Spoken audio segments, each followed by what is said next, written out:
Whether the team is giving us the highest of highs or the bluest of blues, we'll cover it all here on Commanders Nightly News. I, of course, am your host, Louie T. Thank you for joining me. Let's get to tonight's lead story. So, Jayden Daniels announced his return with a massive performance in week number 5 versus the Los Angeles Chargers. He was spectacular in every way imaginable, even better than he was before the injury and the missed games. He wasn't his sharpest, and there's a number of reasons we could point to as to why he wasn't at his best. But I do think the time off and the time away made him even more dangerous, made him focus and lock in even more. And more importantly, we saw the guy that gave us the hope, allowed us to even maybe be irrational with our thoughts heading into the season about what was really capable for this team. Last week was rough. I'm not going to lie to you. It was a surreal experience for someone who has been in this chair for a very long time. The crash out last week was next level. And as someone who has seen every level of crash out from this fan base known to mankind, last week was a bit jarring. I won't lie to you. It was crazy. And I talked to other people that were in the comment section of multiple videos, specifically the one right after the game last week against the Falcons. And they were like, it was so doom and gloom. It was so bad. But that's what happens, and that's what comes, and I've talked about this already, when you have expectations. There have been real expectations set for this team this season, and when you don't live up to them or you feel like those expectations are being threatened, you act out, you lash out. Last week was an eye-opening experience to what this fan base could be. But that passion that exists, when channeled correctly, like it was this week, it is a powerful, dangerous thing. We are a really strong fan base when we are united, and Jayden Daniels unites us all. Because no matter what you think of this defense, no matter what you think of Joe Witt Jr., no matter what you think of the weapons that Jayden has to distribute the football to, no matter what you think of the injury situation, if 5 is healthy, this team has a chance. And he reminded all of us of that on Sunday. Loud and clear, with an exclamation point, with a 99-yard, 6-minute, 12-play masterpiece of a drive capped by a beautiful touchdown pass that very few could make look more effortless than Jayden did. That looked like a throwaway, did it not? When he was backtracking and running backwards and he just flicked his wrist, you didn't think he was throwing it out of the back of the end zone? Because I did. And that thing just dropped right in a bucket to Debo perfectly. As if he didn't have a defender chasing him, as if he wasn't drifting back ever so easily, effortlessly. And then if he just flicked his wrist right to Debo for the exclamation point. Jayden Daniels was back on Sunday, and he brought with him all of the season expectations that we had going into the season. In one fell swoop. And look, for some of you, you may not be convinced. And I get it. I get it. I never wavered. I told you guys the only thing that's not on the table any longer, unfortunately, and I'm sad by this, I'm saddened, is the MVP. You can't miss games and win the league MVP. He'd have to go absolutely bonkers and insane over the final 10 weeks of the season. What do we have? 11 weeks of the season. He'd have to go absolutely insane. 12 weeks. 17 games. We've played 5.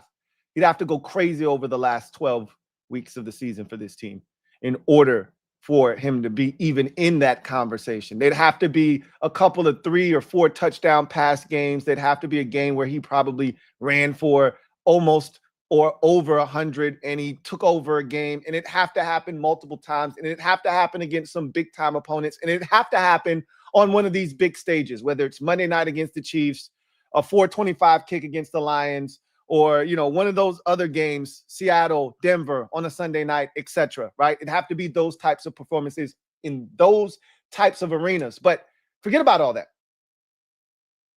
I told you guys last week, in the midst of a loss and all the chaos that ensued last week, I still think we can win the division. I still think we can. I still have Super Bowl aspirations. And let me clarify what Super Bowl aspirations are. Doesn't mean I expect this team to win the Super Bowl. That is not what Super Bowl aspirations means. All it simply means is that if we get into the tournament, I think my team has a chance to win the Super Bowl. There are years where you just want to make it to the playoffs, but you know damn well you can't win the 4 games requisite to hoist the Lombardi, or the 3 games, depending on where your team is ranked. If you got a first round bye, you should feel like your team can win the Super Bowl. So you shouldn't. There are times where you go to the postseason and you're just happy to be there, or you're like, hey, we're good enough to win a game or 2, but there's no way we're winning games 3 and 4. All I'm stating is that all I need is a ticket. With 5 at quarterback, just give me a ticket. Let me in the dance. And I feel like my guy can dance every single one of those teams off the floor. So I still have Super Bowl aspirations. I still have big, grandiose dreams of this team winning the NFC East this year. Don't tell me that it's not possible. I've watched the Eagles every single game, all 5 of them. I'm not impressed. And they may say the same thing about us. That's fine. We're the hunter, remember, not the hunted. They are. They got the crown. They got what everybody else is chasing after. I watched Dallas too. All 5 of them. Not scared. Not impressed. Don't fear them at all whatsoever. And nothing's changed. I hear all of the Dak Prescott MVP conversations. Hey, get over 500 first, then come back and talk to me. He's still not better than Jayden Daniels. We still got the best quarterback in this division, and it's not close. And we still got the best quarterback in the conference. That was restored and reinforced on Sunday once again. But just in case you just need a quick little reminder of how special our guy is, sometimes you need to see it, right? You hear it sometimes, you're like, yeah, whatever. Yeah, Sunday was a great reminder of what we have. We've got something special. This also is a reminder of how special our guy is. Anytime someone in the NFL, and I don't care who it is, can do something that is never, ever been done before, that's a special feat. The NFL has been participating in this business for over 100 years. There aren't many things that someone already hasn't done. Now, you can come up with the LeBron stats where you make up something that doesn't necessarily feel like it should be a stat, but hey, you put the shit together and all of a sudden, no guy has ever done this. No team has ever done that. This is pretty significant here. This isn't a made up LeBron stat here, right? That's 4,000 pass yards and 1,000 rush yards in your first 20 games of your NFL career. Lamar Jackson didn't do it. Michael Vick didn't do it. Randall Cunningham didn't do it. Steve Young didn't do it. Any of the most prolific, scrambling, mobile quarterbacks that could throw the football from the pocket, they didn't accomplish this feat. You also got to play from day one to really get this done. Now, not necessarily, because it's still the first 20 games. Your first 20 games could start in your second season. Mahomes didn't do this. Jayden Daniels did this. 4,000 and 1,000 in the first 20 games of his NFL career. This kid is special. That kid, Jayden, is special. And he's ours. You can pinch yourself. You're not dreaming. You waited a long time for this. Now we just got to continue to do what we've done, and that's protect this man at all costs. I thought they blocked their asses off on Sunday. Sam Cosmi is coming back right around the corner. It's either this week or next week. There's no choice. His 21-day window has been officially opened last week. So it's either Chicago or it's Dallas. The cavalry is going to arrive here shortly, folks. We've weathered the storm. Do you know how many injuries we had? Do you know how many injuries we still have? To be complaining about a 3-2 start, it's fair. We should have beaten the Falcons, and if 5 was healthy, we would have beaten the Falcons. But that's nor here nor there. The bottom line is we got a special one. And with this special quarterback comes special expectations. And last week, some of you lost your way. And I get it. Last week was rough. That type of defensive performance can scare anyone straight. I get it. And look, the defense still has a lot of work to do. They aren't just magically fixed, by the way. Okay? They're not fixed. They gave up plays on Sunday. They gave up drives. We still lost time of possession by damn near 10 minutes. Some of it, the fault of the offense, but most of it, the fault of the defense. The Chargers put drives together, if not for Charger mistakes, penalties, negating big plays, the game could have been different. Who knows? This defense still has a lot of work to do. Understand that we have flaws defensively that you can't fix with scheming and coaching. We just have deficiencies. There's certain things that you can try to work around, and there's others that you're just going to have to wait until the offseason to try and fix. But here's the difference. Here's the great equalizer, as I always talk about, turnovers. You start generating those, this defense will be just fine. I promise you. Can't be assured that this defense is going to continue to produce turnovers. But hey, that's 2 weeks in a row we've gotten one. Hey, how about that? And Jayden Daniels is returned.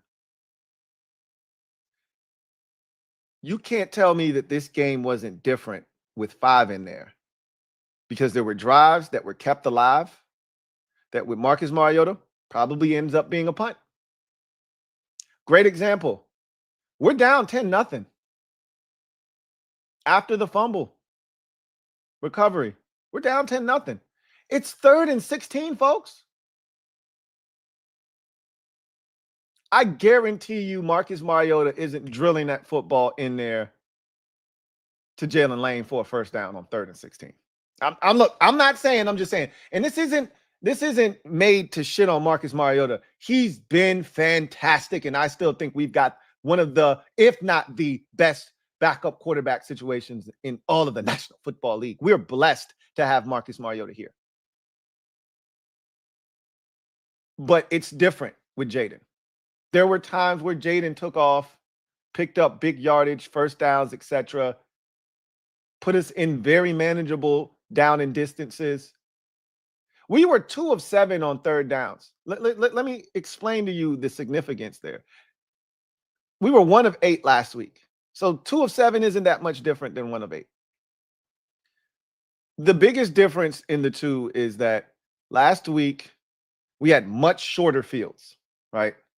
Like Mariota didn't have a lot of, you had a Mikey pick that started us at the 25. You had a Luke McCaffrey kick return that started us at the Falcons 41. Like, he didn't have to go very far on drives last week, and we still didn't convert those into touchdowns. Neither one of those drives were touchdowns. So there's not a lot of 3rd down conversions when you already are starting with a short field and you don't convert on 3rd down, right? That wasn't the case this week. We had a drive that started at the 1 that ended up being a 6-minute plus 99-yard march to put the game away. That recovery of that fumble, we started deep in our own territory, like in our 20-something, 30-something yard line. Like we didn't start with tremendous field position. They were driving. That was going to be more Chargers points. The roughing the kicker penalty. We were already, Tress Way was kicking from the back of his own end zone. That 15-yard penalty might have put the ball out to the 20. Might have put the ball out to the 20. And then he hits the 50-yarder to Luke. All I'm saying is that we only had 7 third downs. That means we were highly successful on first and second down. We were converting first downs on first down, second downs to first downs. We weren't finding ourselves in a bunch of third down situations. And one of those third downs that we didn't convert, one of the 5, we converted it. We weren't trying to, we were trying, but we weren't pressed to convert it. We were more so worried about the clock at the end of the game. And then you converted it on 4th down anyway. Essentially, what I'm getting at is with Jayden Daniels on the field, it changes how often this defense is exposed to the opposition. Now, they still gave up yards. They still had plays. They still were on the field a bunch. Again, a lot of that is their own doing. They've got to do a better job of containing the quarterback run. They've got to do a better job of limiting these explosive plays where guys are wide open and run after the catch opportunities. There's still things to clean up. But even with all that said, this team was able to give this defense a break, a breather, put points on the scoreboard, give them momentum. Something we weren't able to do last week. And the defense was really largely responsible for that because every time the offense scored, the defense went up and gave out points. But it's Jayden Daniels' presence, his ability, what he can do that gives this team, this fan base, even the confidence that anything is possible. Anything is possible. I know you've watched other teams this season. I know you've looked around the NFC. And we're going to talk about the NFL power rankings and where the Commanders are after this big win on the road. But you've seen the NFC. The NFC is actually deeper than the AFC this year, which is crazy because we look at the AFC as the standard. The Ravens and the Chiefs and the Bills, right? 2 of those 3 teams are sub 500 right now. It's the Colts, it's the Jags, it's the Bills. Like that's what's going on out on the AFC side of the bracket right now, right? Meanwhile, in the NFC, you got a bunch of teams at 4-1, right? Lions. You've got the 49ers at 4-1. You've got the Eagles at 4-1. You've got a bunch of quality 3-win teams.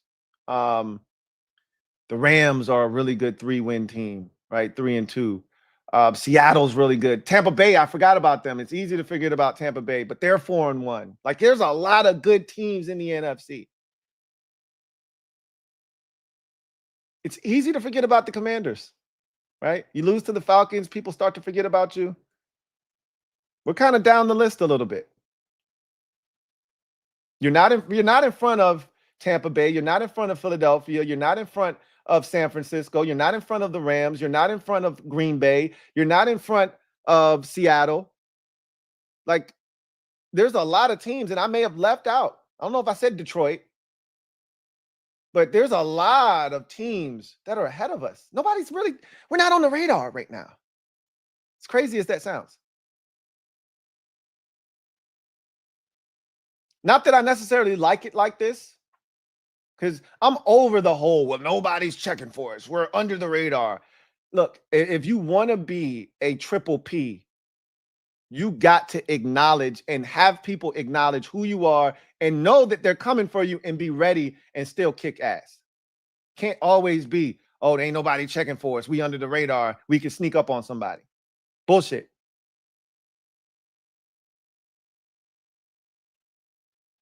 We got a big game coming up, and we got some big ones coming up. National television game, Chicago Bears. We all know the storylines that'll exist there. They'll hype it up starting on, let's say, right after that Thursday night game. We'll probably start seeing that thing hyped up pretty good. But I just want you guys to just understand that the expectations that I have for this team, for Jayden Daniels individually, have been restored. Like, to the point where they never left for me other than the MVP conversation for Jayden, which is, I'm not going to restore that one. But what I'm talking about is I'm back in my bag now where I can talk reckless again. Like, I had to kind of rein that in. Like, maybe, like, I still feel like we can do some things, but I'm probably gonna need to shut my damn mouth. You know, can't really say much to anybody because I don't know. But in my mind, I'm like, if Jayden comes back healthy and we can roll, like, we get healthy, we can roll. That performance in that environment against that team, I'm feeling pretty damn good. Just going to be honest with you. I was talking my shit on Sunday night. It's probably going to be the case moving forward. Let us beat the Bears on Monday. Going into that Dallas game, I probably will be insufferable. But that's the type of time I'm on, man. I've paid my dues. I've waited my time, right? The time is now. To hell with all that other shit, right? That's where my mind is. And you know why I can be that way? Because we got one of them ones. Damn, it feels good to have one of the best in the business. Anyway, I digress. Let's get to in other news, where today we will talk about a number of different topics. The first of which is power rankings. We do this every week. We talk about where the Commanders are. Last week, after the loss at Atlanta, this team fell from 8th overall with the smattering of different publications that we take into account. There are 9 of them that we look at, and we average them together and get a number. It was 8 after the win versus the Raiders in week 3. We plummeted all the way down to 15, which we deserved, by the way, after losing on the road to at that time was a hapless Atlanta Falcons team searching for answers. And it was not just losing to them, it was the way we lost to them, giving up 34 points, allowing Michael Penix to throw for damn near 80% completion percentage, over 313 yards, which is a career high for him, making the Falcons offense, who was shut out the week before, look like this explosive dynamo juggernaut. That's what made people go, oh, is this defense as bad as the one last year? Because that was pretty bad. We deserved to be 15th last week. You go on the road, you beat the Chargers, and what does that do for your ranking? Let's see. So ESPN last week had us at 16, moved us up to 14. All right. USA Today last week had us at 13, moved us up 11 to 11, excuse me. Pro Football Talk last week had us at 17, moved us up to 12. Bleacher Report last week had us at 17, moved us up to 13. Yahoo Sports had us at 16 last week, moved us up to 12. CBS Sports had us last week at 15, moved us up to 12. Sporting News had us at 15 last week, moved us up to 12. Sports Illustrated had us at 13 last week, moved us all the way up to number 7. It's the only publication that has us inside of the top 10. And Fox Sports had us at 16 last week, has us at 13 this week. So You total up those 9 publications, you divide by the 9, and you get 11.7. We're going to round that up to 12th overall in the NFL, right? We're the 12th best team in the NFL. And you know what? After looking at a lot of these publications and looking at the list of teams they had ahead of us, 12 seems about right around where we should be. You want respect, you got to earn it. You can't win every other week and expect people to think that you're one of the best teams in football. You got to start winning some games consecutively. You got to get hot, and you got to put the league on notice that we're legit, right? That was a big step in the right direction, going on the road, something we hadn't done all season, and winning against a quality opponent that was 3-1 on the season and shutting them down and holding them to just 10 points. That was pretty impressive. Dominating them in the fashion that we did. That gets a lot of points for you. However, as I just mentioned to you at the top of the show, you look at the NFC, it's deep over here. If the playoffs started today, we wouldn't be a part of it. That's how deep the NFC is right now, okay? So what I effectively just told you is we're not a top 8 team or 7 team, in the NFC. If the playoffs started today, we wouldn't be in it. We would not be in it. But that just speaks to how many good teams there are on this side of the bracket. So we got to get our shit together. I talked about all the 4-1 teams. The Philadelphia Eagles, the Tampa Bay Buccaneers, the Detroit Lions, the San Francisco 49ers. That's 4 4-1 teams right there. One in each division. Then you've got a slew of 3-win teams. Seattle and the Rams. You got a 2-win Green Bay Packer team, right? So, again, a lot of work to do for this Commanders football team. A lot of work to be done. I think the Vikings are a 3-win team, although I'm not really buying what the Vikings are selling. But that's nor here nor there. Bottom line is, we're the 12th best team heading into week 6, and we've got work to do. We've got work to do. But that's a good step in the right direction. Let's talk about some statistics after yesterday's, because we got an extra day this week, so we got enough time to start doing a little bit of a deep dive into some other things since we have an extra day this week. So here's just some things from yesterday's game and some statistics that were achieved. And I wanted to highlight some guys that made some, big impactful plays and did some things yesterday. So Washington has defeated a team coached by Jim Harbaugh for the first time.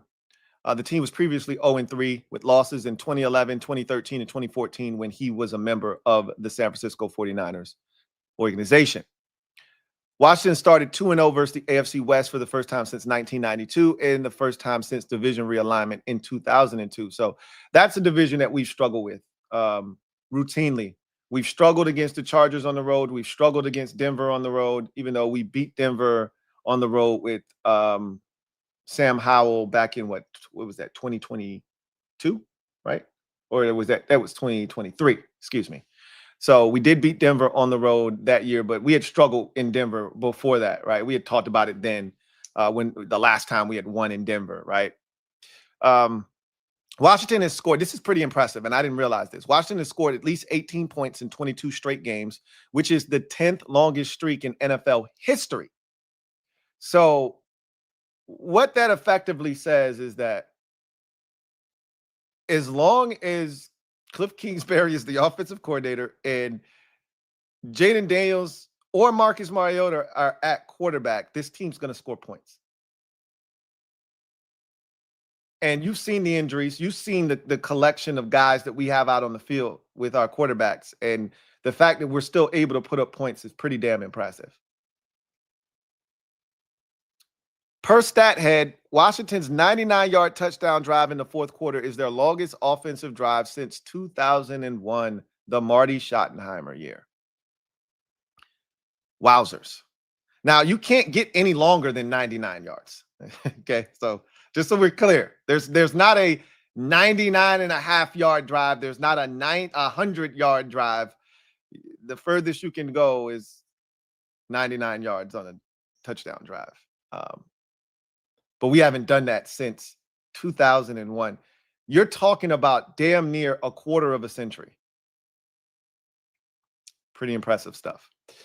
Washington is now 19-3 since 2016 when a player rushes for 100 yards. Let me say that again because so many of us just beg for Cliff to run the football, and this stat is indicative of how successful we are when we just run the ball.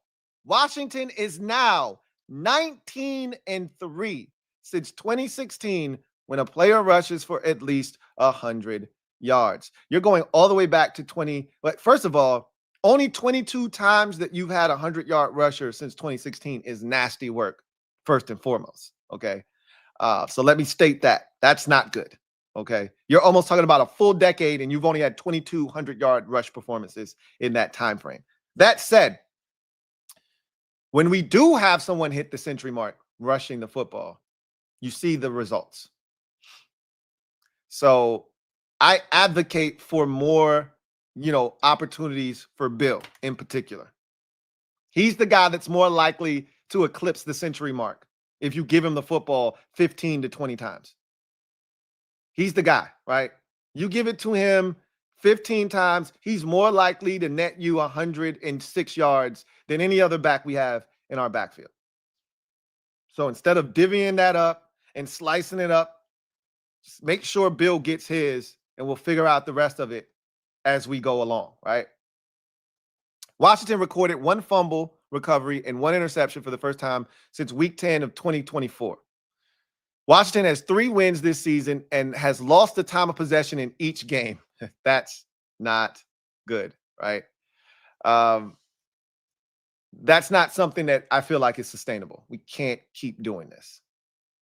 You can get away with it for a while, but eventually you play better teams and you continue to lose the time of possession. They're not going to have penalties negating big gains. They're not going to turn the ball over at their own at the opposing team's 1-yard line. They're going to score touchdowns. They're going to score points. You do that to Detroit, you give them 10 minutes of time of possession, and they're going to run up the score on us. And they're not going to, settle for field goals, throw interceptions, fumble the football, have penalties negate big gains. They're just going to run up the score, right? You have to keep those types of offenses off the field, right? That's how we beat them in the playoffs. The turnovers and the offense was spectacular. Or else they were going to score 40 that night. Says, ties the most by a team within the first 5 weeks of the season. You know why it ties it? Because it's rare to win games when you lose time of possession. And we haven't just lost time of possession this season. We've gotten our ass waxed in time of possession in these games that we've won. It's crazy. Washington has started 3-2 or better for the second consecutive season. This marks the first time that Washington has started 3-2 or better in consecutive seasons since 2017, 2018. So that is a feather in the cap. No one wanted to drop below 500. And, we've started so slow here in Washington for so many years consecutively that we forgot what it was like to start the season off, over 500. Here we are 2 years in a row, the first 2 years of DQ. I told you we're spoiled now. We have expectations now. We started with a winning record after 5 games for each of the last 2 seasons under Dan Quinn.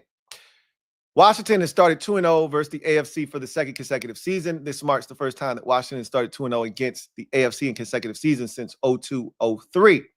So again, we've had our struggles with the AFC, this is a good thing that we're beating them, but we have to make sure we're taking better care of the opponents on the NFC side of the bracket, which we'll talk about here in a bit. Washington has beaten the Chargers on the road for the first time since 1986. 86 was a really good year.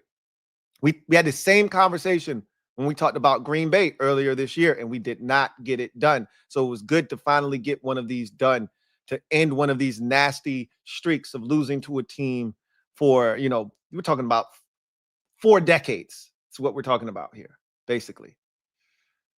This marks the first time that Washington has beaten the Chargers since they moved to Los Angeles. Washington has beaten the Chargers for the first time since 2013. We knew that already.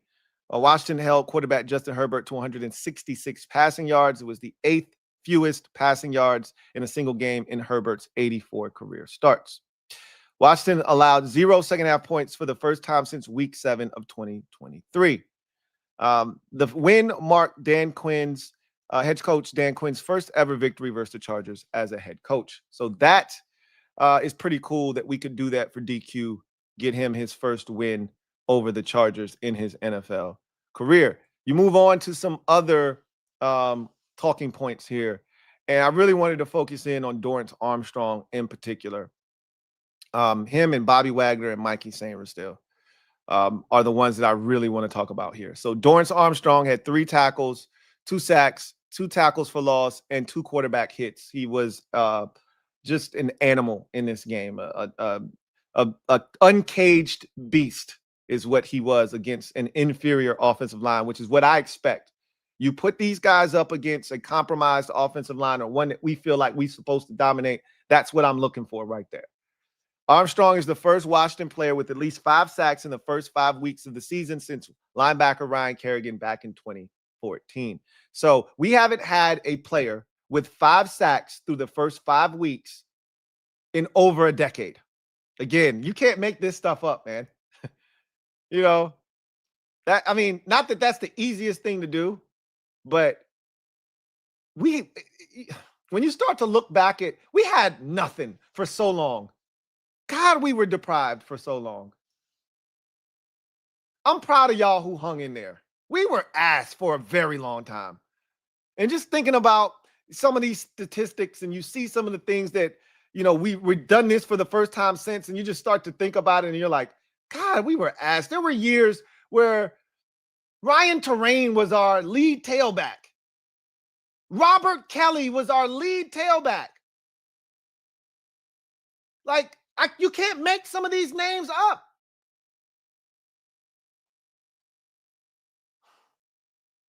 Ryan Kerrigan in 2014, last time we had someone with 5 sacks through the first 5 weeks of the season. Armstrong recorded his first 2-sack game. Keelan Williams.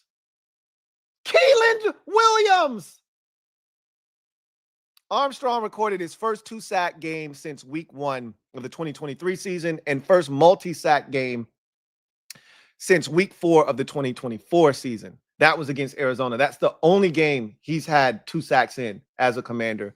One of them came on a 4th down when Arizona went for it. I remember that game very vividly.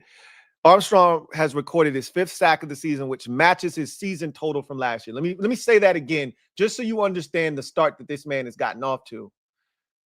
Dorrance Armstrong has recorded his 5th sack of the season, which matches his entire season total from last year. Do not tell me that this defense is not better than it was last year. Don't do that. Don't do it, okay? Dorrance Armstrong has already matched his total sack, his sack total from last season. We still have over 2/3 of the season left to play. Over 2/3 of the season left. He's on pace right now for 17 sacks. We know that pace probably won't be kept up, but when's the last time we had a Commander over 12 sacks in a season? I don't know. Don't ask me. I can't tell you. And even if we can come up with Brian Arakpo had 12.5 or Ryan Kerrigan, these are real sacks. Not that we know Arakpo was good for beating somebody's 3rd string tackle and getting 3.5 sacks, and then we wouldn't hear from him for a month.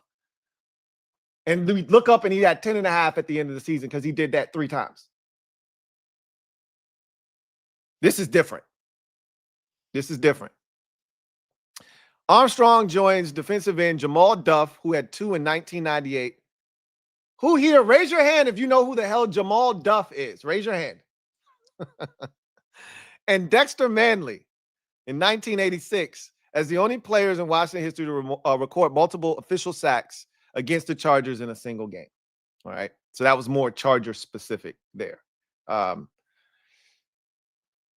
Cornerback Marshawn Lattimore had 2 tackles and 1 fumble recovery. Lattimore recovered his 6th career fumble his first since 2021. Jacob Martin totaled 3 tackles, 1 quarterback hit, and a half a sack. I thought he played really well again. Quan Martin recorded 9 tackles, 1 forced fumble. It's his 4th career forced fumble.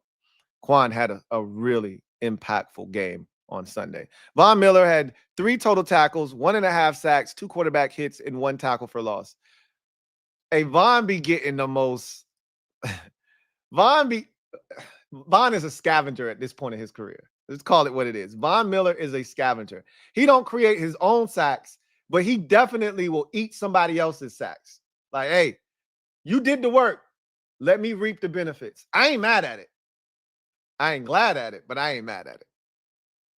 Miller now has 17.5 career sacks against the Chargers. It's the most among any player in NFL history against the Chargers. It's the most sacks against any individual opponent that Miller has in his career. Obviously, he played for the Broncos for many years in his career, faced the Chargers twice a year, so it makes sense. Miller now has 132.5 sacks, which has moved him into a tie with Lawrence Taylor and Leslie O'Neal. The great Lawrence Taylor and the great Leslie O'Neal, one of my favorite shields in NFL history.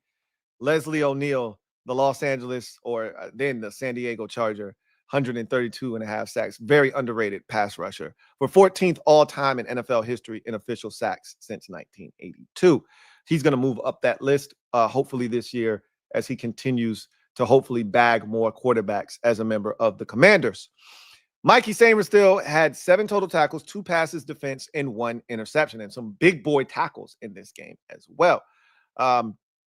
Sainristil, and this is a big one for me here, because he was the guy that I think a lot of you pointed out before the season started. Him and Quan Martin, I think, were the 2 most utilized names when we had discussions about who was going to lead the team in this statistical category and that statistical category. Sainristil and Quan were the 2 guys that kept coming up as guys that were going to lead the team in interceptions. Mikey led the team in interceptions last year with 4, if you count the postseason, but he had 2 in the regular season last year, 1 against the Ravens, 1 against the Saints. He has already matched, similar to the discussion we had about Dorrance Armstrong, who has already matched his sack total from last year. Mikey Sainristil has already matched his 2024 season total with 2 interceptions on the season.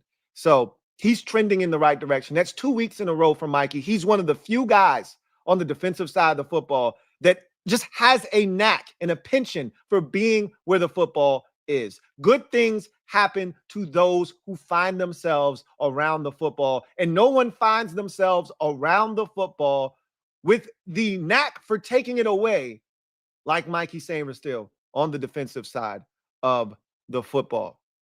Bobby Wagner led the team with 14 total tackles. He also recorded 1 quarterback hit. Wagner's 14 total tackles are his most in a single game since week 18 of the 2023 season. So for all the flack that Bobby Wagner caught last week, he's still a tackling machine. And I've advocated for him to be on the field 100% of the snaps. If they so choose, you just have to find a way to get Jordan McGee on the field. I don't want to see Bobby in those really compromising situations. They didn't put him in those situations. I assume, I have to watch the film because there was a play where Amarian Hampton got loose up the sidelines, wide ass open, would have been a walk-in touchdown. And I don't know who was responsible for that. Haven't watched the film yet, but we'll do that tomorrow. So if you're a member of the mob, we will be taking a look at the film and figuring out what the hell happened there and on some of those other plays where we gave up explosives.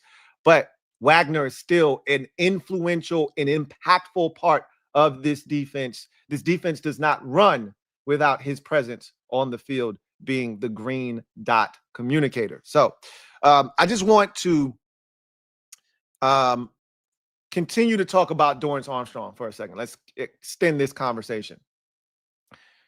The Commanders exploited a weakened Chargers offensive line that only got worse throughout the game as the Chargers continued to lose starters up front. The Commanders continue to dial up pressure. That's why I credited Joe Witt Jr. for the performance, because he could have taken till the 3rd quarter to realize we probably should get pressure on, or he could have waited until halftime and tried to make the adjustment. It would have been too late. We would have been down 24-3 or 24-7 had he continued to wait. But instead, he realized very early on, we probably should blitz. And then he didn't stop, which was a good thing, which led to 5 sacks on Herbert. Excuse me. Dorrance Armstrong was a star once again, as he notched 2 sacks and brought his season total to 5. Armstrong is now tied for the second most sacks in the league. Let me say that again, because this is rarefied air that we're not comfortable breathing. It's a little thin up here. You might need to get your oxygen mask because we're not used to this. We're not used to this. Let me say this again. Dorrance Armstrong is now tied for the second most sacks in the league. This isn't after 2 weeks of football. This isn't after 3 weeks of football. This is after 5 weeks. You could be tied for second after week 2 with 2 sacks. We've seen players do that here before. Plenty of them. By the time you get to week 5, that's when the separation happens, and our guys are still back at 2 or 3, and everybody else that's elite has already moved on to 5, 6 sacks. Well, our guy is right there. The Commanders were determined to upgrade their pass rush this offseason and invested a significant amount of their cap space to do so. Also, they're down Dietrich Wise Jr. and Javonte Jean-Baptiste. The Commanders are tied with the Los Angeles Rams for the 3rd most sacks in the league. I want to stop right there. We're tied with the Rams. We've watched the Rams this season. They get after the quarterback, man. Jared Verse, Young, and the interior guys, they get after it, man. Braden Fisk and what's the number 91 that I can't think of his name? That is just a problem on the interior for the Rams. They come at you in waves. They're aggressive. And we're tied with them in sacks this season. Just want you to understand, for as much flack as you give this defense, for as bad as a lot of you think this defense is, and I'm not telling you that this defense is the best thing since sliced bread. I understand that, and I just talked about it. We're going to watch the film because we still have deficiencies. And I've told you, some of these deficiencies we won't be able to fix until the offseason, if we are able to fix them in the offseason. It may take 2 years to fix some of these things. You can't fix everything overnight. You can scheme around some things, but there's certain things that you may not be able to fix. Remember, we're still getting healthier. Jonathan Jones will be back at some point. We will get more depth at corner. We're a dangerous team. We're a dangerous team. They'll face a difficult task next week against the Bears, who have allowed just 7 sacks through 4 games. And some of that is Caleb Williams and his ability to avoid sacks. He's really good and slippery. We found that out last year. He's extremely slippery. He'll run backwards, sideways, and find a way to escape. So it's going to be this isn't the Chargers, this isn't the Raiders, and this isn't the Giants offensive line that we've been able to beat up on. This will be a really good test to see if we can step up against a quality offensive line. Didn't do it against the Falcons, didn't do it against the Packers. But this is also the first time we're going to get a quality offensive line on our home soil. Every time we've played a team with a really good offensive line, they've been at home.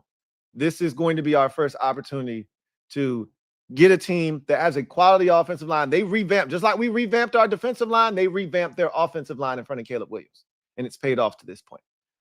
Let's see if we can get some pressure in this upcoming game.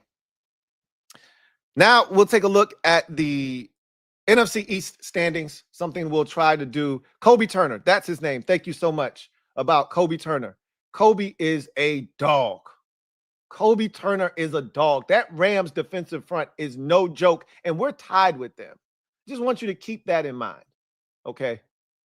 Just keep that in mind. Anyway, I digress. NFC East standings after 5 weeks of football. I think it's time we start looking at these now. They mean something, all right? Especially with The Eagles playing the Giants this week. The Eagles playing the Giants twice in 3 weeks. We're playing the Cowboys next week. Things are about to start heating up in the division. So it's time to start taking a look at this. So Eagles clearly out in front. Were undefeated last week. Suffered their first loss of the season to the Denver Broncos. But they are out in front of this division at 4-1. We are in second at 3-2. The Cowboys are starting to play much better football. They're 2-1 on the season. And I think they're getting another team that they should be able to handle this week, if I'm not mistaken. I got to check to see who it is, but it feels like they're playing like Carolina or someone like that this week coming up. And then the Giants are 1-4, and we knew they'd be here, right? All they did was upset the Chargers and then go and lose to the Saints. We thought they were going to beat the Saints, lose to the Chargers. We thought they would be 1-4, right? They just did it in a different way, right?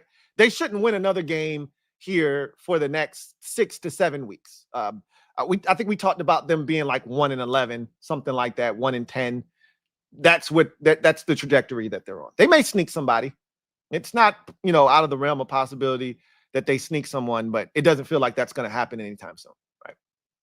Anyway, I think some of these numbers that we're looking at are really intriguing. For starters, I just got to keep caping for this defense. This defense is not great. At times, they're really bad. I need to make sure I say this so you don't come up with, because sometimes you guys will come up with narratives that I didn't say. You will make them up. This defense is not great. In fact, at times, they're really bad. But they're not as bad as a lot of you keep trying to paint them as. Here's a great example of why. Look at the points given up this season. Points against. We have the best in the division. The Eagles have given up more points, and I've been telling you this. The Eagles are not good defensively. They're not. We've given up less points than anyone in the division. We've given up the 6th least amount of points in the entire conference. And 2 of the teams that are below us that haven't given up 100 points, they haven't played 5 games. They've only played 4. So I'd like to think that we'd be better than them because they would have given up over 100 points had they played a 5th game like we have. I'm not saying, I'm just saying. And while we're on the subject matter, you see points for, only Dallas has more points scored in the division. This is without Jayden Daniels for 2 weeks. Now, we did light up the scoreboard against the Raiders without him. But last week might have been another 40-burger if Jayden Daniels is in the lineup. This is with us struggling in the first 2 weeks of the season to score points as well. Look at the point differential. We're at 33. Nobody else in the division outside of Philadelphia even is in the positive. Dallas is -3. The Giants are -40. We can leave them out of all conversations at this point. But the Eagles have only won their 4 games by combined 16 points. They've only been 16 points better, I should say, than their opponents this season when it's all said and done. Conversely, we've taken care of business. 33 points. We just went to LA and won by 17 points. We're the only team in the division with a sparkling home record. We talked about this for years, protecting the house. How important it is to protect the house. For years, the house wasn't really a home. The house wasn't a home. Anybody could come in and plant their flag, do whatever they wanted. That is no longer the case. Even the Eagles have a blemish at the house now. Here's where we got to be better. And we were better last year on the road. We got to step it up. We're 1-2. Same for Dallas. The Eagles are a perfect 2-0 on the road. We got to tighten up on the road. Hopefully that Chargers game is the first step to us getting our act together on the road and starting to be better, because last year we were really good on the road. We were really good on the road last year. As a matter of fact, we lost to Dallas at home. We lost to Pittsburgh at home.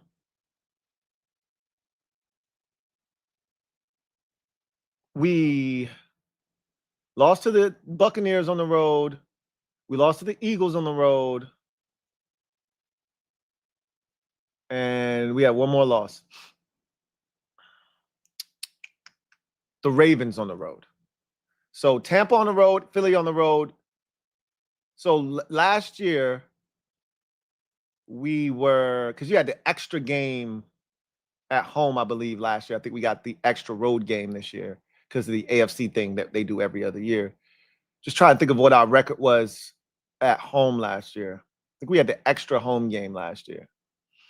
So what were we, 7-2 on the road? 7-2 at home last year, and like 5-3 on the road. That'd be my guess last year. So I mean, you'll win a lot of games, and you'll be right in the mix every year if you can find a way to take care of home and do that on the road. So we got to tighten up on the road. We've already got almost as many road losses as we had all of last season.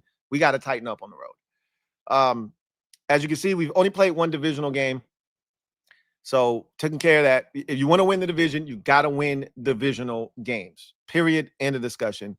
So we got to find a way next week when we play Dallas to find a way to get that done. But we'll talk about that when we get there, right? The conference, this is big. This one stinks, and we got to be better. This is the one, right? Philly's 3-0 in the conference. And when we start talking about tiebreakers, this, that, and the third, you start looking at things like conference record, and ours just isn't good enough right now. It just isn't good enough. I love beating AFC teams, but I love beating NFC teams more, right? They count for more. So I want to win all of them. But we lost to Green Bay. We lost to Atlanta. And we only beat the Giants in the NFC. We got to tighten up in the NFC. We got to tighten up in the NFC. Non-conference record, as you can see, we're 2-0 there. That's great, right? Raiders and Chargers, but got to start winning games within the conference. So that's just a look at the NFC East right now. We're in second place. And really, you want to go out and you want to win this game on Monday night versus the Bears. Continue to apply pressure on Philly because they're going to beat the Giants on Thursday Night Football. They get the Giants twice in the next 3 weeks. So this is the last little, kind of space that the Eagles will get on their schedule before things get really real for them. After the 2, out of 3 versus the Giants, it's like hell every week for them. And that's good because with the way that they're set up right now, they're going to lose they're going to lose some games, right? With the way they play offense and defense. Their defense, like I said, their defense isn't that good. It's not terrible. This isn't Denny's like it was 2 years ago, but it's not last year's defense. That's for damn sure. Far from it. So we gotta stay connected to the Philadelphia Eagles. And the only way you do that is by winning games. So big one on Monday night versus the Bears. Hopefully we're able to take care of business. So we're going to get a word from one of our sponsors, come back on the other side, and then we're going to get to the comment section and see what you guys are talking about before we get out of here. See you on the other side. Sleeper is the best way to experience and connect over sports together. It's a one-stop shop for all of your sports needs. You can celebrate and chat in the games in real time with other users, get the fastest scores, blazing fast news and alerts right at your fingertips. Play in fantasy leagues and win real money on picks contests. So enjoy sports the way they were meant to, together. Download the #1 sports app today. Predict the hottest football stats like passing yards, receiving yards, touchdowns, interceptions, and much more to cash in on your daily fantasy football skills. Use promo code LTN and Sleeper will match your first deposit up to $100. Terms and conditions apply. See Sleeper's terms of use for details. Currently operational in over 25 states. Check out Sleeper today. Sleeper. All right. So before I get to the comment section, I do want to acknowledge some comments that we didn't get to. The early supers from Sunday, I didn't get to them. That was on me. I was just got caught up in the excitement of the win and didn't get to them. So want to acknowledge some early soups. Shout out, first of all, to Kevin, the PRF, and the legendary Miss P for bringing this to my attention, making sure that we took care of this and rectified a wrong. Jake the Savage, stand up. You are the newest member of the MOBB. And Why So Serious? Also, stand up. You, too, are the newest member of the MOBB mob. You know what to do. Show Why So Serious and Jake the Savage some love. Welcome them with open arms. Welcome to the squad. Glad to have you on board. Mr. Pink, thank you for the super chat. Greatly appreciate you. Who writes, Bill got two. JD5 is back. Hail to the Redskins. Indeed. Bill, I don't know if you guys know this or not. Here's a fun fact. Our guy, Bill, leads the NFL rookie running backs with most touchdowns on this young NFL season. The last one taken has the most rushing touchdowns of any of the backs taken in the 2025 NFL draft. We'll see if that continues. Fantasy owners everywhere, rejoice. A lot of you picked Bill understanding what this was going to be, and he's rewarding you already. And we're just getting started. Nice 2020. Thank you for the super chat. Greatly appreciate you. Who says $100 bill, y'all? Yeah. Love it. Eric Sunderland. Thank you for being a member for 24 months. Who writes, punter penalty and Luke really flipped the game. And that was a huge.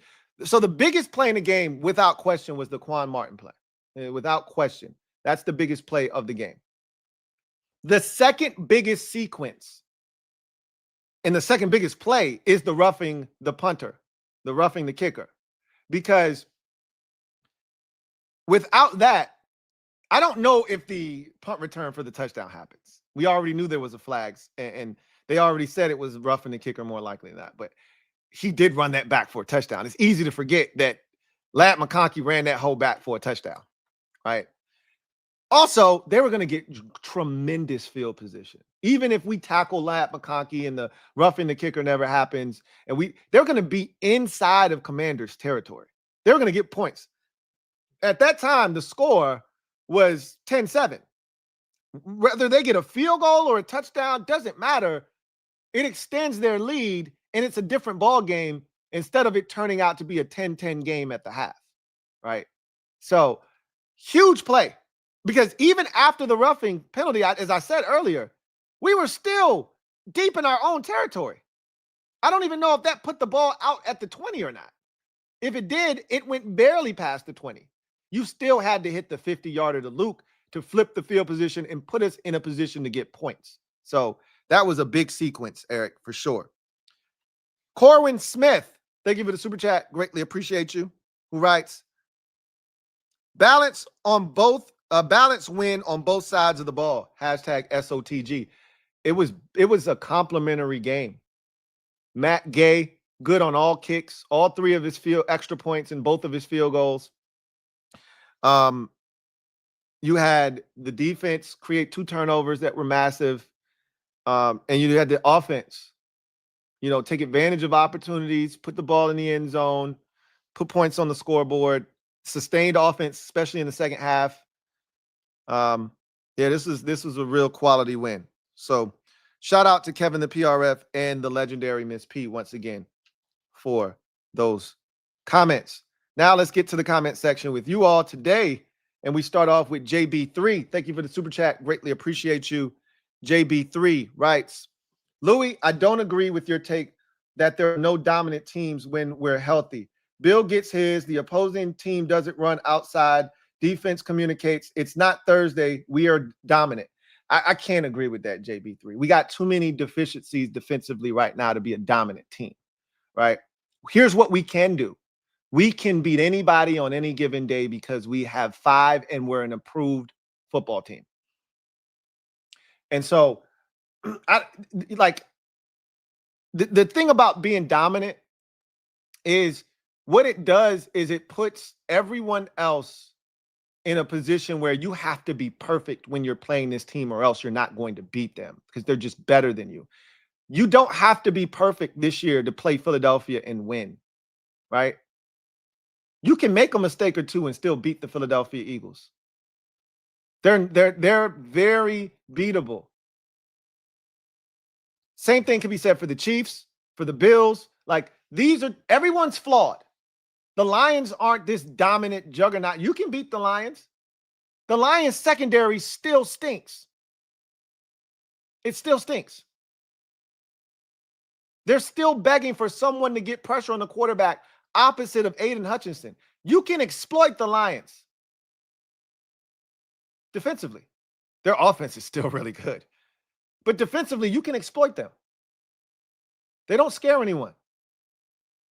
Just like we don't scare anybody defensively, nor should we. So you can agree, we'll agree to disagree. We're not a dominant team. Even when we get healthy, we're not a dominant team. But we can beat anybody. That's all I care about. We can beat anyone. Nothing But the Real Show. Thank you for the super chat. Greatly appreciate you. Nothing But the Real Show writes, 1, curious to hear your thoughts on the Cards coach putting hands on the running back. Sorry if I missed you covering this already on your pod. And number 2, HTTC. I haven't covered anything on my pod. I haven't done a podcast in quite some time. I'm working on getting that rectified. But I wanted to put hands on him too. Look, I know that's not the way you're supposed to conduct business. And, no player wants to be a dumbass and do something stupid to hurt his team. But Amari DiMarcado's boneheaded decision cost his team the game. They go up 28-6 right there. The game's over. Game's done. Instead, he was selfish. He dropped the ball, and his coach went ape shit on him. He apologized to the team. He said, that's not who I am. That's not who I'm supposed to be, and I got to be better moving forward. He said he prides himself on being level-headed in situations like that. But he lost it because he realized that division that they're in, it might be the toughest in football. And what did I say when we played a bad AFC South 2 years ago? It was 3 years ago. It was 2022. I said, if you have any aspirations of making the postseason or winning the division even, you can't afford to lose games to bad teams in other divisions that everybody else in the division is going to clean up. The Rams already whooped the Titans' ass. The 49ers are going to whoop their ass when they see them. And the Seahawks are going to stick their foot in their ass when they get a chance. But yet you somehow at home lost to the Tennessee Titans. The Titans won't win any more than 3 games this season, and you're going to be one of them. That's problematic. If you think you're going somewhere this season, you're not. Because you can't lose games like that at home, no less. So while I don't condone putting your hands, and I can't say that he put his hands on him. I didn't see an angle where he put his, I just know he got in his mix. Was really demonstrative in his face. Like, he's probably spit on him. He was so close. That said, I am not opposed to getting in a guy, pause, and letting him know you effed up and you let your teammates down. But he didn't need to do that. He really didn't. Like, Amari DiMarcado knew he effed up. He knew he effed up. And in a sport where mistakes happen and your teammates lift you up, you don't need your coach tearing you down, right? At that time, he was being consoled by a teammate. You can't come over there and rip him as one of his teammates is trying to lift him up. There was still football left to be played. And I don't know if you go back to him after that mistake or not. But if you needed him, you need his head to still be in the game. You know what I mean? So I didn't love it. As a person that lost big because of that bone-headed blunder, when I first saw it, I was like, you damn right. But having time to cool off, like, you can't do that.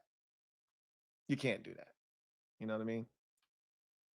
Door Gunner, thank you for the super chat. Greatly appreciate you. Thank you for being a member of the MOBB, who writes, flying up for the game Monday. Florida Man Menace time in the DMV. I love it. I love it. There are a select few of you that when you're in attendance, good things happen. You're one of them. So you know the mission. I'm going to say it anyway. Extract that dub and bring it on home. Bring it on home. Can't wait for the blackout and hopefully a shutout win. Yeah, Battle Blacks in full effect. The only time we will be wearing the Battle Blacks this season. Let's get it. Rod Jones, thank you for the super chat. Greatly appreciate you. Rod writes, Jayden Daniels recorded over 4,000 pass yards and over 1,000 rush yards, becoming the first quarterback in league history to achieve both milestones within his initial 20 games. That's crazy. We talked about that at the beginning of the show, Rod. And I just had to highlight that, right? It's a part of my thumbnail for this particular episode because I just need everybody to realize how special of a quarterback we have. When I say we got one of them ones, we got one of them ones. When you're doing something that has never been done in league history, you got one of them ones. And we got one of them ones, right? And it's the reason why we can talk reckless if we want to. We can talk reckless if we want to.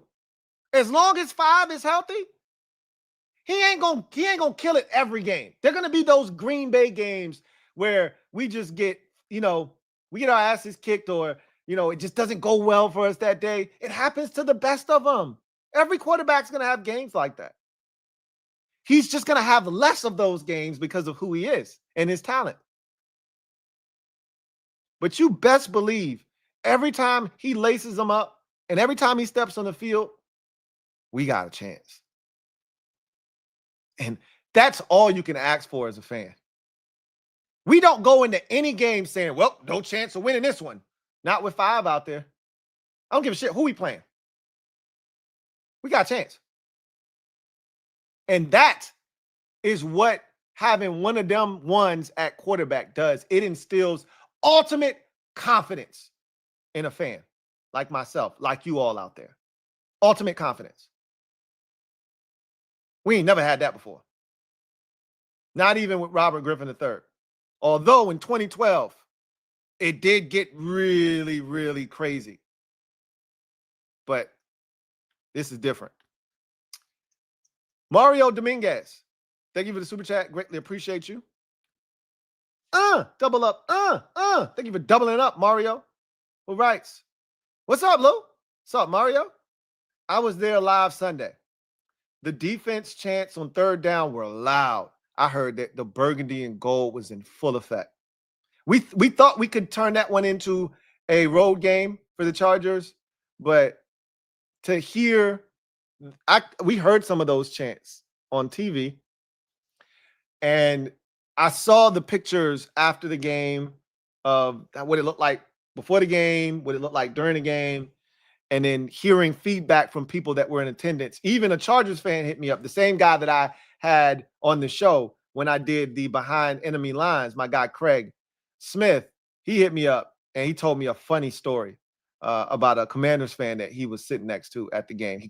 He said he must have been Satan, the Commanders fan that he was sitting next to. I might tell y'all that story one day. He says, felt like a home game. I'm so glad to hear that. Again, we have such a passionate fan base and we're everywhere, but we were muzzled for so long because we were asked. Now we've essentially been awakened and we were a sleeping giant. We were a sleeping giant. Now we're awake. Brought home the Dubsky. I love it. Celebrate. Hell of a job bringing home the Dubsky. Mario. JD5 is him. Yes, he is. Yes, he is. Barrett Downing. Been a member for 49 months. Celebrate. All right. The squad just needs to stay focused and we'll be okay. One at a time. One game at a time. Continue to stay healthy. Continue to get healthier. And we're going to be just fine. I totally agree. John Perez, thank you for the super chat. Greatly appreciate you. Thank you for being a member of the MOBB. My guy, JP, writes, Lou, good to see you as always. Likewise, always good to hear from you, JP. Would you entertain a Kamara trade if Nola becomes sellers? I know Bill is RB1, but Kamara is still really good. No, I'm not entertaining trading for anyone. Okay. We can't give up any more draft picks. Even a 6th-round pick right now seems like a lot for a team that, doesn't have a ton of draft capital. We only had 5 draft picks last year. You guys want to go down that road again? At least last year, you had your first, you had your second, right? You don't even have a 2nd-round pick this year. You can't be giving away picks. We have to have as many draft picks, even if they're 5th, 6th, 7th rounders. We need all of our picks. You can't get younger. You can't have more athleticism if you keep giving away picks, young, cheap, athletic talent for older, aging players. Doesn't make sense. We've already done that. And again, the guys that we've traded for were guys that we felt like were going to be here for multiple years, which this is the 2nd year of Marshawn Lattimore. And there's a chance that if he plays well enough, he'll be back again next year. He's still under contract with nothing really for the Commanders to lose. There's no guaranteed money.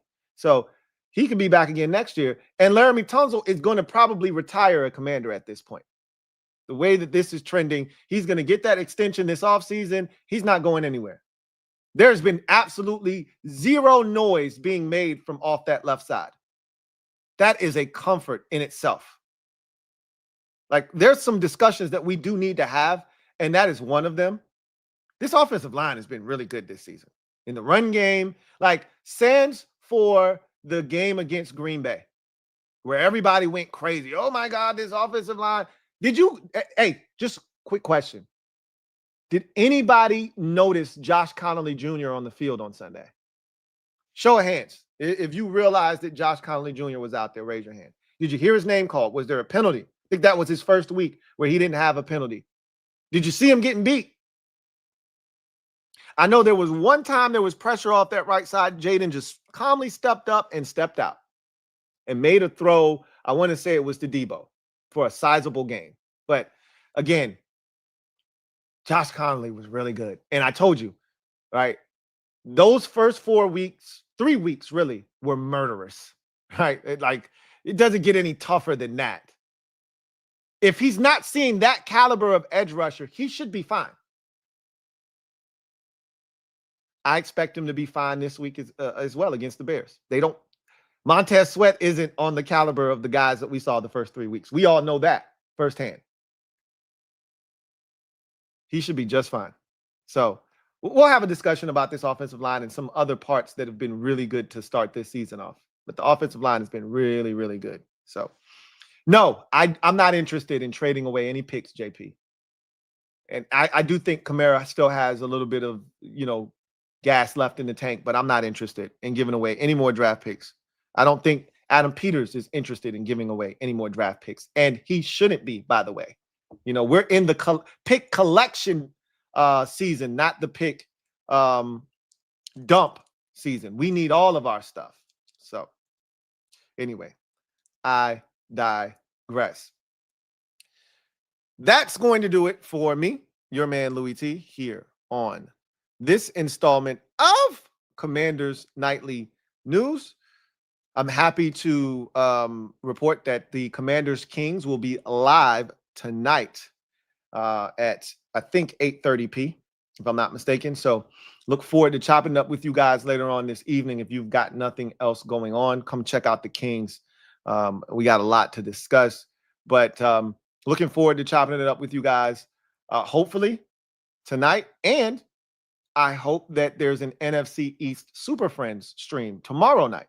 That's still a little bit, tentative, but feels like that's going to happen tomorrow night as well. So a lot of content coming to you guys this week. Hopefully, I'm going to continue to have all of my content going on my channel still, but looking forward to chopping it up with you guys in all of these different avenues. Also, check me out on Bleacher Report. I do a quick hit there every single day. Subscribe to me on Bleacher Report as well as the Commanders, and you'll get all of those updates as they happen. That's going to do it for me, your man Louie T, here on Commanders Nightly News. I look forward to chopping it up with you guys next time. Until then, remember, we got one of them ones. Damn, it feels good to have one of them ones, man. You guys have a good one. Take care. Peace. Here comes the diesel. Here comes the diesel. There's the snap, hand to Riggins. Good hole. He's got the first down to the 40. He's gone. The 35, the 30, the 20. He's gone. He's gone.